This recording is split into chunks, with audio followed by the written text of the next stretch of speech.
शाहरुख खान की latest film Dunki, जो अभी लास्ट वीक ही रिलीज़ हुई है। डंकी के डायरेक्टर राजकुमार हिरानी हैं। राजकुमार हिरानी ने बहुत ही फेमस फिल्म जो है वो पास्ट में दी हैं, जिसमें कि मैं ज़िक्र करना ज़रूरी समझूंगी पीके और थ्री इडियट्स का। जो फिल्म है, this movie is about illegal immigration. और इसमें दिखाया गया है कि किस तरीके से इलीगल इमिग्रेंट जो है वो अपनी लाइफ को रिस्क में डालकर और पाकिस्तान, इंडिया से दूसरे जितने भी थर्ड वर्ल्ड कंट्रीज़ हैं, साउथ एशियन कंट्रीज़ हैं, किस तरीके से वो यूके आते हैं for the better future.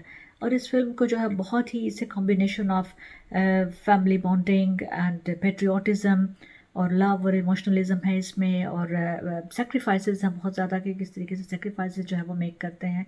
So it's amazing, it's a beautiful film और मुझे ये बहुत पसंद है। और इतने सीरियस टॉपिक को राजकुमार हिरानी ने जिस तरीके से एक लाइट हार्टेड वे में प्रेजेंट किया है, उसके लिए इज़ हाईली कमेंडेबल। तो I would suggest to all of you do go on watch the film. और इसमें जो शाहरुख खान का जो कैरेक्टर है और जो तापसी पन्नू का कैरेक्टर है, मुझे किसी जगह पर नहीं लगा कि तापसी पन्नू जो है वो इसमें शाहरुख खान से किसी जगह पे भी कम है। I feel Taapsee Pannu actually she was the best fit for the movie. और जो मूवी का जो थीम था, जो स्टोरी लाइन थी और जिस तरीके से उसकी सेटिंग थी, she was the literally the best fit from all of the heroines. तो अगर मैं किसी और हीरोइन को अगर इमेजिन करूँ तो I don't think I can imagine any other popular name into this movie. But Taapsee Pannu is one of the favorite actors, very talented. और शाहरुख के मुकाबले में उन्होंने ये काम किया है और बिल्कुल मतलब उनकी टक्कर का काम किया है।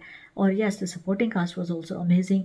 सपोर्टिंग कास्ट में विकी कौशल का जो रोल है वो बहुत पावरफुल था। और it was very short, I think 15-20 minutes जैसा। There were just few scenes of Vicky Kaushal, लेकिन विकी कौशल भी बहुत ही एक इंटेलिजेंट और टैलेंटेड एक्टर हैं। और उन्होंने एक बहुत ही मतलब उसमें एक बहुत इमोशनल टच दिया है, उसमें फीलिंग्स का जिक्र है। और इसके साथ साथ जो है वो मैं मेंशन करूँगी कुछ और चीज़ें कि उसमें एक दो सीन बहुत अच्छे थे। मैं स्पॉइलर नहीं देना चाहती आपको, आप लोग खुद जाएँ मूवी देखें। डेजर्ट का सीन बहुत ज़बरदस्त था। और अगर ह्यूमर की बात करें तो this film is actually full of humour as well. सारा जो हॉल था वो throughout I could hear the laughter, say we were all enjoying the movie.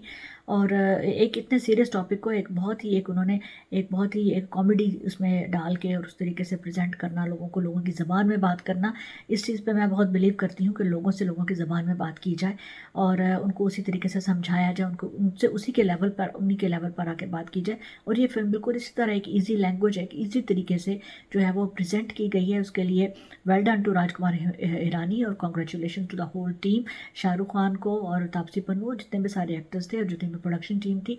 और इसके साथ मैं ये जिक्र करना ज़रूरी समझूंगी कि मैंने इसमें मुझे ये ज़रूर लगा शुरू से लेके एंड तक कि ये जो थोड़ा सा डंकी है, that's a modified version of चल मेरा पुत। चल मेरा पुत जो कि that's also another Indian movie. और वो कुछ फ्यू ईयर्स पहले वो आई थी और काफ़ी पॉपुलर हुई थी। इसमें पाकिस्तानी कास्ट भी काफ़ी है और उसमें उन्होंने गोल्डन मैन बनाया था, इसमें इन्होंने ब्रॉन्ज मैन बना दिया। वो भी इसी तरह इमिग्रेशन के बारे में थी, हार्डशिप्स के बारे में थी। लेकिन जाहिर है कि इस वक्त जो है वो इलीगल इमिग्रेशन का टॉपिक बहुत हॉट टॉपिक है और बड़ा ही ये सीरियस जो है वो पॉलिटिकल एंड सोशल इशू है। तो यहाँ पर यूके में और बाकी जगहों से जो लोग आ रहे होते हैं, किस तरीके से सफ़र करते हैं, किस तरीके से सेक्रीफाइसेस करते हैं। So I feel this is a very interesting movie and इसमें बहुत ही सीरियस एक पॉजिटिव मैसेज जो है राजकुमार हिरानी ने, in fact in each and every scene there is a message, in each and every dialogue there is a message. और कुछ लोगों के मैंने रिव्यूज़ देखे हैं कि वो कह रहे हैं कि जो है वो ये फ़िल्म इतनी मतलब बिलो एवरेज है, क्योंकि ज़ाहिर है कि शाहरुख खान की इससे पहले मूवीज़ गई हैं, जवान और पठान, और वो कमर्शियल मूवीज़ थी, उसमें आइटम सॉन्ग्स थे, एक्शन था, थ्रिल था। इसमें वो चीज़ नहीं थी। ये एक डिफरेंट टॉपिक पे बनी। लोगों को ये समझने की ज़रूरत है कि हर फिल्म का मिजाज डिफरेंट होता है, डिफरेंट स्टोरी लाइन होती है। ये फ़िल्म एक बहुत ही सीरियस मौजू पर बनी, जो इस वक्त एक बहुत क्राइसिस है पूरी दुनिया में। लोग गुर्बत के हाथों तंग आकर दूसरे कंट्रीज़ में जाते हैं, तकलीफ़ें उठाते हैं, उसके ऊपर बनी है। और उसमें बहुत ही एक अच्छा पैगाम दिया गया है। ये फिल्म बहुत देखने की ज़रूरत है सबको, specially back home in those countries जो हमारे वहाँ पे उनको देखने की ज़रूरत है, because they will understand the film, they will actually follow the film. क्योंकि फिल्म जिस तरीके से मैंने कहा है कि बिल्कुल लेमन लैंग्वेज में बनी है, मुझे उसका बहुत ही उसका स्टाइल बहुत पसंद आया उसका। और ये ऐसा है कि किसी के सर के ऊपर से गुजरने वाली फिल्म नहीं है, ये सबको समझ में आएगी, एक एक बात समझ में आने वाली है। और दूसरी बात यह है कि जहाँ तक ब्लॉकबस्टर फिल्म की बात की जाए तो जवान और पठान ने जो है वो बॉक्स ऑफिस पे ग्लोबल बॉक्स ऑफिस पे 1000 करोड़ रुपीज़ का बिजनेस कर लिया था। लेकिन डंकी जो है अभी तक, because it's only been 4 days, और ज़ाहिर है कि हॉलीडे पीरियड भी चल रहा है, क्रिसमस पीरियड भी है, लोग क्रिसमस शॉपिंग में बिजी हैं, ये भी एक रीज़न हो सकती है। और कि एकदम से जो फिल्म जो रिलीज़ हुई है, लोगों को शायद इस तरीके से टाइम नहीं मिल रहा, लेकिन ऑल दो विद इन 4 days भी उन्होंने 157 करोड़ रुपीज़ का बिजनेस ग्लोबल बॉक्स ऑफिस पे डंकी ने कर लिया है। बट जैसे कि मैंने कहा, डंकी के बारे में मिक्स रिव्यूज़ हैं, और डंकी में मतलब लोगों ने कहा है कि जी बिलो एवरेज है, और हल्की फिल्म है, और धीमी है, और कुछ इतना मज़ा नहीं आया, वगैरह वगैरह, इस तरीके के रिव्यूज़ मैंने लोगों के देखे हैं।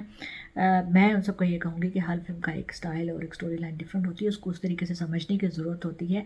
और क्या मतलब किसी फिल्म में अगर आइटम सॉन्ग नहीं होगा, या शाहरुख खान की मूवी है और उसमें वो डांस नहीं करेंगे, या वो बाहें फैलाकर कोई रोमांटिक गाना नहीं गाएंगे, तो क्या आप लोग उस फिल्म को पसंद नहीं करेंगे? तो जहाँ तक रोमांस की बात है, तो शाहरुख खान तो आंखों से भी रोमांस करते हैं। तो I would suggest to all of you, do go and watch the movie, you gonna love it, and subscribe my channel and come back to my channel for more vlogs and interesting videos and political shows and lots of interesting stuff on my channel. So see you soon and bye for now.